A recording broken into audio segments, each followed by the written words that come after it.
एक गांव में रतन नाम का एक गरीब व्यक्ति रहा करता था, जो दूसरों के खेतों में काम करके अपनी पत्नी का और अपना भरण पोषण किया करता था। एक दिन उसकी पत्नी सुनीता रोते हुए बोली, हमारे ऐसे हालात कब तक रहेंगे?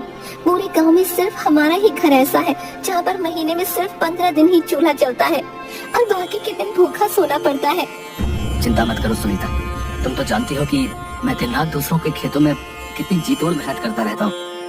एक ना एक दिन हमारा वक्त भी जरूर बदलेगा। आप कब तक ऐसे ही दूसरों के खेतों में काम करते रहेंगे? कोई ढंग का काम क्यों नहीं ढूंढ लेते? मैं आपसे और स्त्रियों की तरह सोना चांदी नहीं मांगती, मैं बस इतना चाहती हूँ कि हम दोनों को पेट भर के भोजन तो मिल सके। ठीक है सुनीता, मैं आज दूसरे काम की तलाश करता हूँ। रतन कई दिन तक गांव में भटकता रहा, मगर किसी ने उसे काम नहीं दिया।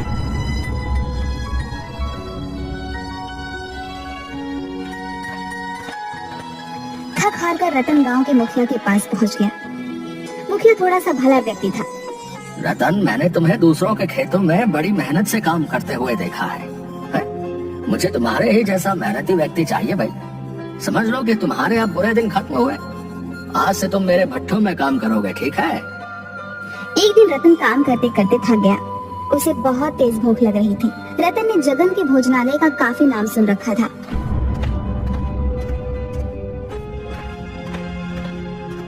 रतन जगन के ढाबे पर पहुंच गया।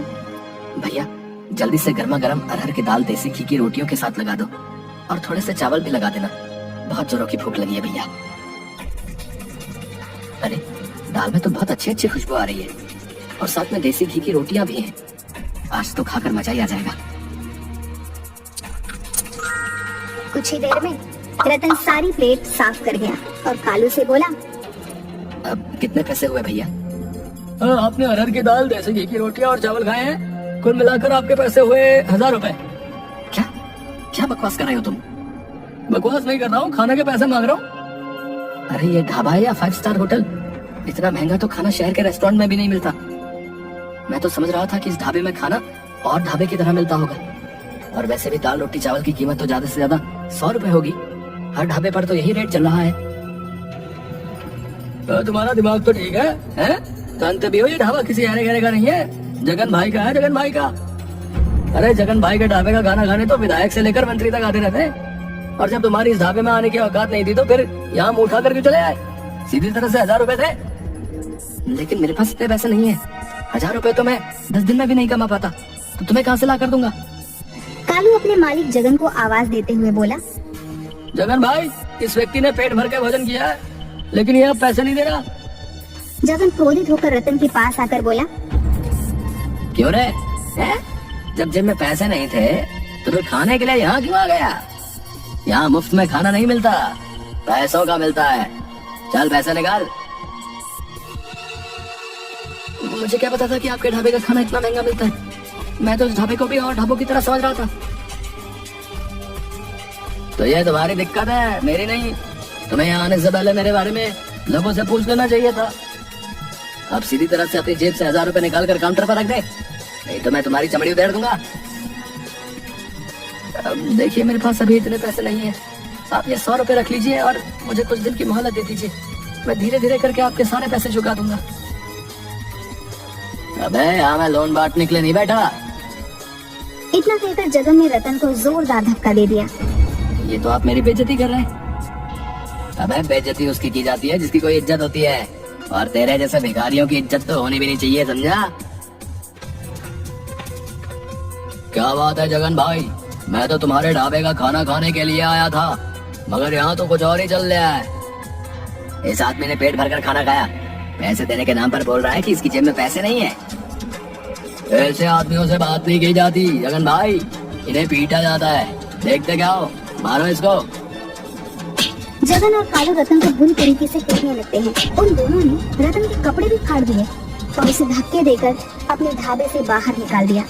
शुक्र मना कि तुझे मैंने अपने ढाबे के गंदे बर्तन साफ नहीं करवाए, क्योंकि तेरे जैसे भिखारी के हाथ मेरे ढाबे के गंदे बर्तनों से भी ज्यादा गंदे हैं। इसलिए पीट कर तुझे छोड़ रहा हूँ। आज के बाद कभी मेरे ढाबे के आसपास नजर भी मत आना। चल निकल यहाँ से। ये तुमने बहुत बढ़िया किया जगन भाई, इनके साथ ऐसा ही व्यवहार होना चाहिए। इतना कहकर बिलुआ भी 2-3 हाथ रतन पर जड़ दिए। रतन वहां से रोता हुआ अपने घर की ओर चला गया। घर पर जाकर रतन की हालत देखकर उसकी पत्नी सुनीता बहुत भावुक हो गई। आपको क्या जरूरत थी उस ढाबे पर खाना खाने की? मुझे क्या पता था कि उनके ढाबे का खाना इतना महंगा होगा। जगन और बिलवा ने मुझे बहुत ज्यादा अपमानित किया सुनीता। वहाँ पर गांव के बहुत सारे लोग मौजूद थे जो मुझे मजाक उड़ाने वाली नजरों से देख रहे थे। अरे सत्यानाश उन गाँव वालों का जो आपको मार खाते हुए देख रहे थे। उनमें से किसी से भी इतना नहीं हुआ कि आपको पिटने से बचा लेते। लेकिन आप चिंता मत कीजिए, मैं इसकी शिकायत मुखिया से जरूर करूंगी। तुम सही कहती हो सुनीता, मैं बिलवा और जगन को छोड़ूंगा नहीं। अगले दिन रतन अपनी पत्नी सुनीता के साथ मुखिया के घर पर चला गया और सारी घटना मुखिया को बता दी। सुनीता, इसमें दोस्त जगन और बिलवा का नहीं है, इसमें दोस्त तो तुम्हारे पति रतन का है। सारा गांव जानता है कि जगन के ढाबे का खाना और ढाबों के खानों से अधिक महंगा है, क्योंकि उसके ढाबे का खाना अच्छा बनता है। जब तुम्हारे पति के पास पैसे नहीं थे तो इसे क्या जरूरत थी ढाबे पर खाना खाने की? ये क्या मुखिया, आप भी बिलवा और जगन की तरफदारी कर रहे हैं? तरफदारी नहीं कर रहा हूँ सुनीता, जो सच है उसका साथ दे रहा हूँ। अगर इनके पास पैसे नहीं थे तो क्या वो मेरे पति को कुछ समय की मोहलत नहीं दे सकते थे? उन्हें पीटने का अधिकार किसने दिया? हाँ, ये बहुत गलत किया जगन ने, लेकिन तू चिंता मत कर सुनीता, इस बारे में मैं जगन से जरूर बात करूंगा और बिलवा के कान भी खींचूंगा।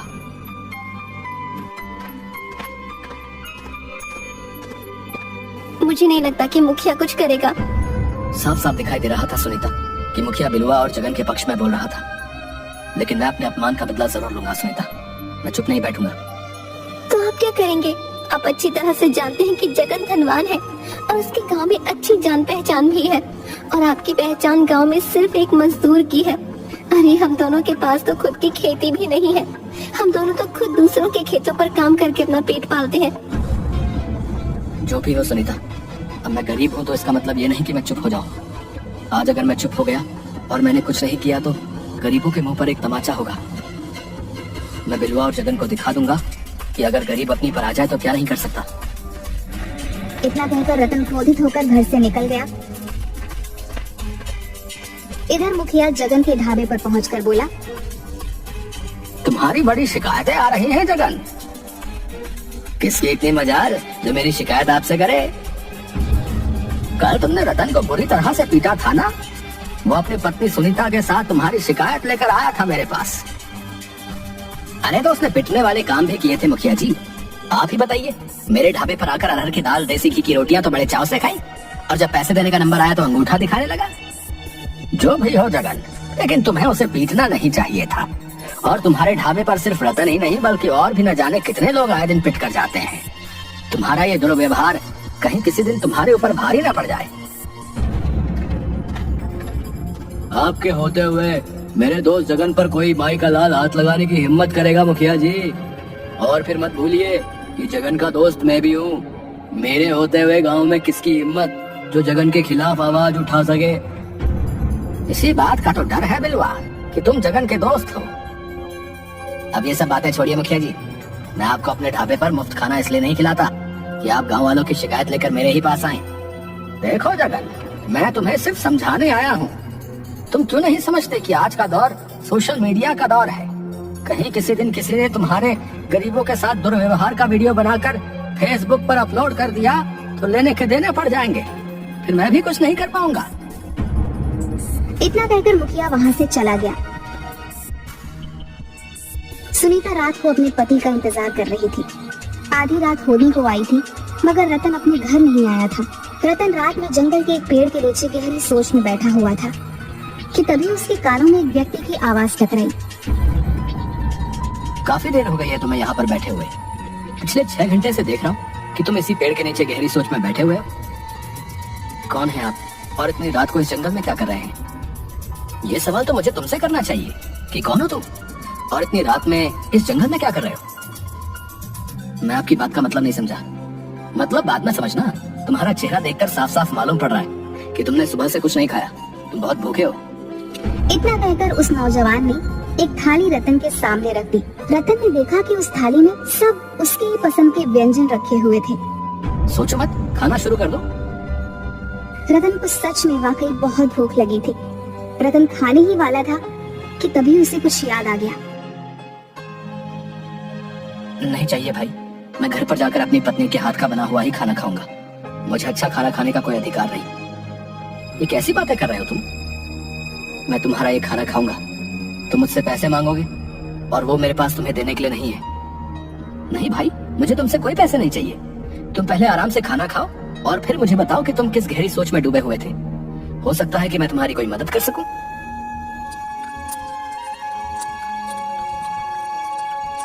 खाने के बाद रतन उस व्यक्ति को अपने साथ हुए अत्याचार की सारी घटना बताने लगा। तुम्हें पता है तुम कहाँ हो? मैं जंगल में हूँ।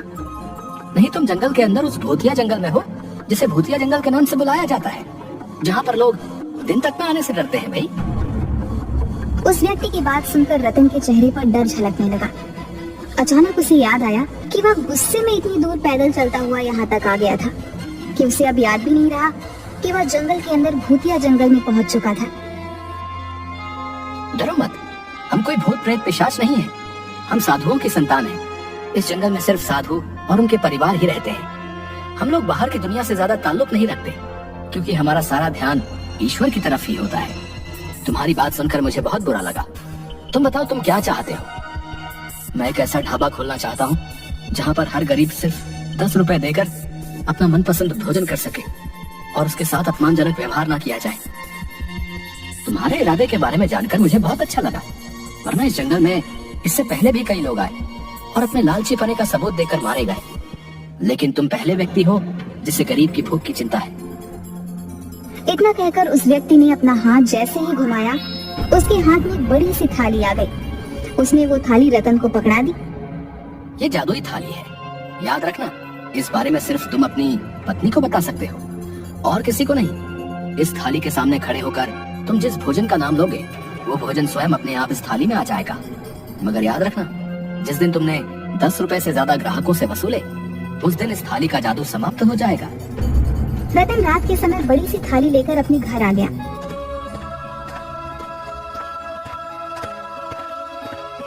ये क्या है? रतन ने सारी घटना सुनीता को बता दी। मैं तो अब तक यही समझती थी कि उस जंगल में भूत प्रेत रहते हैं। तुम नहीं, पूरा गांव यही समझता था सुनीता। वो सब तो ठीक है, लेकिन हम ढाबा कहाँ खोलेंगे? हमारे पास तो खाने के लिए भी रोटी नहीं है। जो थाली तुम लेकर आए हो, उस थाली में सिर्फ भोजन ही मिलेगा, पैसे तो नहीं मिलेंगे ना। फिर हम ढाबा अपने ही घर पर खोलेंगे सुनीता। इस तरह से इस थाली का रहस्य सिर्फ हम दोनों तक ही सीमित रहेगा। अगले दिन रतन ने अपने घर को एक ढाबे में परिवर्तित कर दिया और जिस कमरे में वो लोग सोते थे, उस कमरे में एक बड़ी सी थाली रख दी। रतन ने उस थाली के सामने खड़े होकर तरह तरह के व्यंजन के नाम लेने शुरू कर दिए। कुछ ही समय में पूरा थाली व्यंजनों से भर गया। सुनीता ढाबे पर वह सारे व्यंजन लेकर बैठ गई। कुछ ही देर में वहाँ पर एक गरीब व्यक्ति दौड़ता हुआ आया। यहाँ तो बहुत अच्छी खुशबू आ रही है। यहाँ पर ढाबा कब खुला भाई? आज ही खुला है और आप पहले ग्राहक हो। आपके ढाबे में खाने में क्या क्या मिलेगा?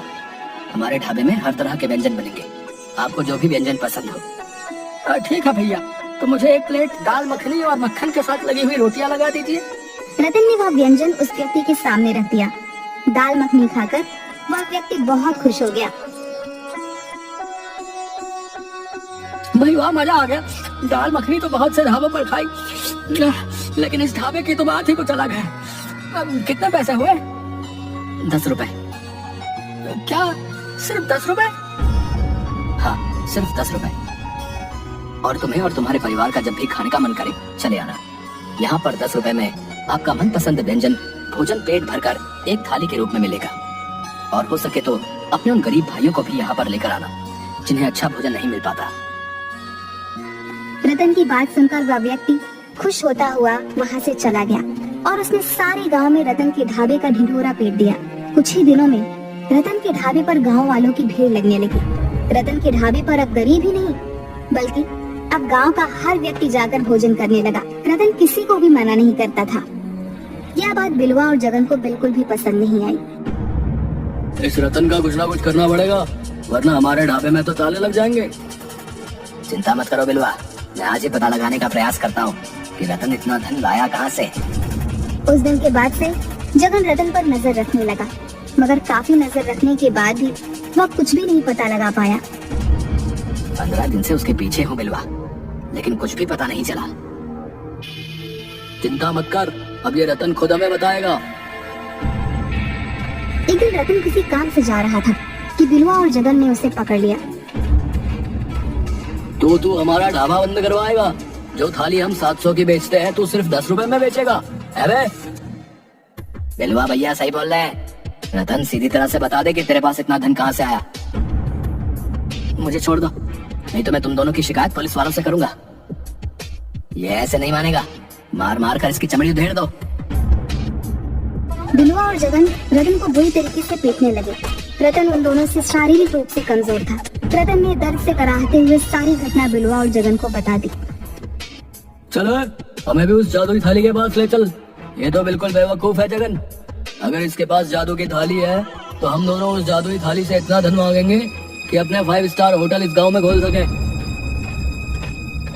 रतन बिलवा और जगन को लेकर उसी कमरे में पहुंच गया। बिलवा और जगन उस जादुई थाली से तरह तरह के आभूषण और पैसे मांगने लगे, मगर उस जादुई थाली में कोई भी हलचल नहीं हुई।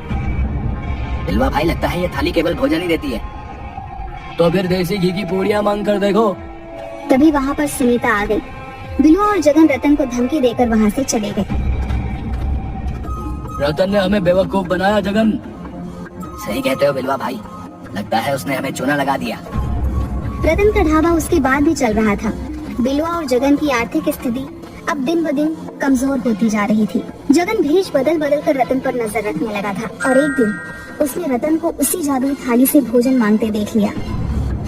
अरे ये तो वाकई जादुई थाली है, जरूर इस हीर ने उस दिन कुछ ना कुछ उल्टा सीधा किया होगा।